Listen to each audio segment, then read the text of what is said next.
Shalom, saudara dan saudari, selamat datang kembali.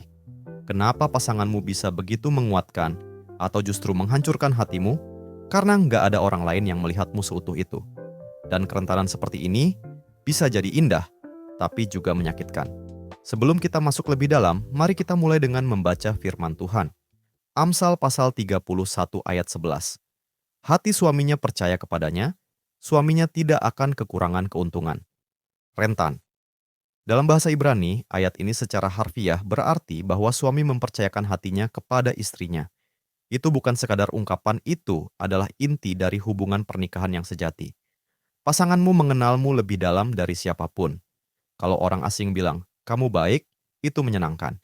Tapi kalau pasanganmu yang tahu kelemahanmu, kebiasaan burukmu, dan masa sulitmu berkata, "Kamu orang paling baik yang aku kenal," itu menyentuh jauh lebih dalam.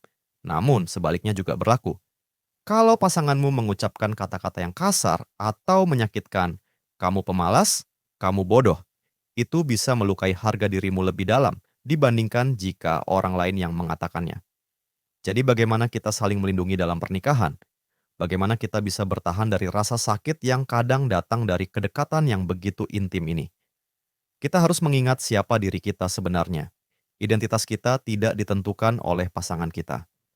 Dalam Galatia pasal 3 ayat 26 sampai ayat 29, kita diingatkan bahwa kita adalah anak-anak Allah karena iman kita dalam Kristus. Dan dalam Wahyu pasal 2 ayat 17, Tuhan berjanji memberikan nama baru bagi kita masing-masing. Hanya Tuhan yang berhak menamai dan mendefinisikan siapa kita.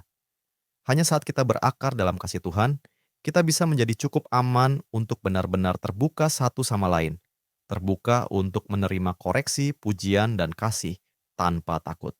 Mari kita berhenti bentar dan mikir. Kalau kamu sudah menikah, apakah kamu dan pasanganmu saling membangun dengan kata-kata dan sikap, atau justru saling menjatuhkan? Kalau kamu belum menikah, apakah identitasmu sudah cukup kokoh dalam Kristus sehingga kamu siap menjadi rentan dalam hubungan nantinya?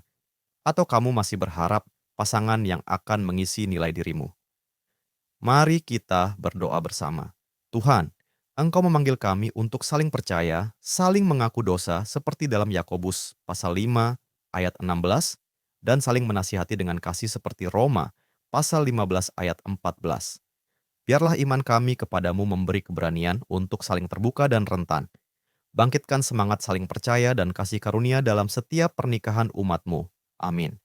Terima kasih telah bergabung dalam pembelajaran Alkitab hari ini. Jika Anda merasa diberkati melalui firman ini, bagikan kepada keluarga dan teman-teman Anda.